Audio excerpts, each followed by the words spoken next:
Hello, my name is Jake, and this is Typatone. Each letter is assigned to a note, and then it plays it as you type. You can also change the kind of noise that plays when you type. For example, there's a bouncy bleepy sound, a glockenspiel, and this spooky synth pad. Ha! Now that's a pretty cool musical dong, and I really do love musical dongs because they're so fun. You can make some sweet, sick beats, which we're gonna do today with some things that you can do online now, guys.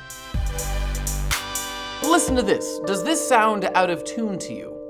Well, if you said yes, then you're wrong. Tuning is a lie. We talked a little about this in a video called Can You Hear Me? But the way we hear notes and the differences between them is traditionally based on simple mathematical ratios. The whole idea of being in tune, the way we think of it, is pretty recent. Even a few hundred years ago, everything was tuned differently.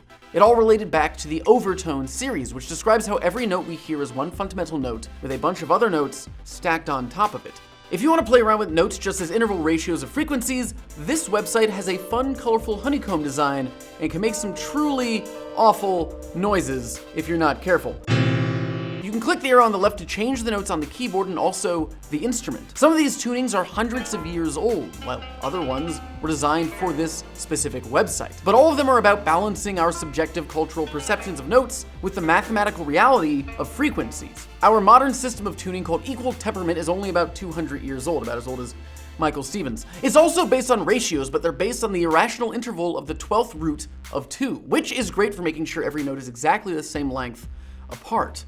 But it does some weird stuff to the way we perceive notes. More info on that can be found in the description. But speaking of math and music, one of my favorite pieces of musical technology is the vocoder, which is amazing, and it kind of makes you sound like vocoders are pretty old, being developed by Bell Labs, the guys who made the telephone, in the 20s and the 30s, and they were originally designed to encode vocal messages for American submarines. Going back to the Overtone series, if you look at the human voice, it ranges through a large amount of overtones. And when talking about voice, these overtones are called formants. And what the vocoder does is it separates the sound it gets into separate sections or bands of frequencies. Now, for example, the E sound has many more upper harmonics than the O sound. That's right. And what the vocoder does is measure the volume of those different frequency bands in different parts of speech. Then using a carrier wave, like static or a sawtooth wave, the volume of the upper harmonics is changed to match the amplitude of those harmonics in the original recording. 77 years ago, our fathers brought forth on this continent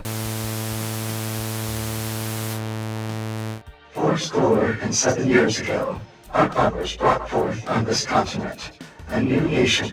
And also, for no reason whatsoever, if you want to listen to this entire video with my voice going through a vocoder, you can click a link right here, or there'll be a link in the description. Because why not? Why not? Why not? So the vocoder is a pretty cool instrument, but what is the oldest instrument in the world? Well, there's a lot of theories, but the most likely candidate is a bone flute that's about 40,000 years old, about as old as Michael Stevens. It was discovered in Central Europe and is made of bird bones. Unfortunately, the real one is too old to play, but at a stateofplay.com, you can take a look at 100 other instruments from around the world. There's everything from electric guitars to the shoon.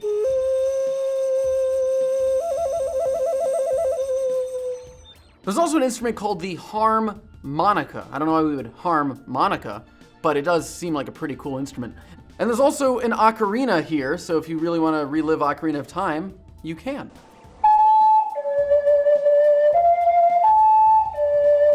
Each block also tells you what type of instrument each one is, as well as the typical note ranges, and if it's in a classical orchestra. Spoiler alert, the ocarina is not. Once you've explored all those cool instruments, there's some more cool web instruments for us to check out, like musical squares, which lets you sequence a chimey little soundscape. Here's another one, Launchpad Arcade. Now, use your keyboard to play some music and drop some sick beats, yo. Look at this, look what I can do. Hold on, I got it.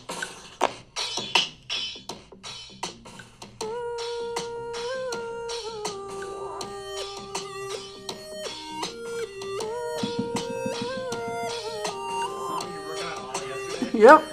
Wait, there's more. Hold on, Hannah.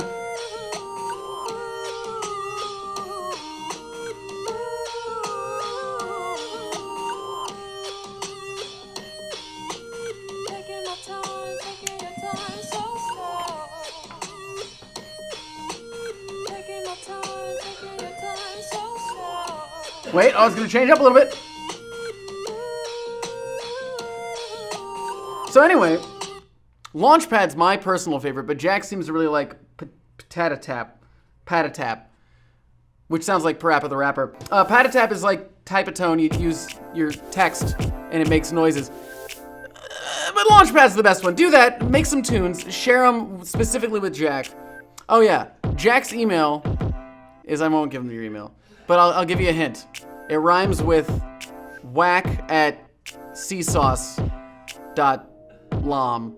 And that's really all I got for you. Oh wait, no, that's a lie. Links to the dongs in the description. Playlist of dongs right over here. Again, there's this episode if you, for some reason, want to watch it again with me as a vocoder robot voice.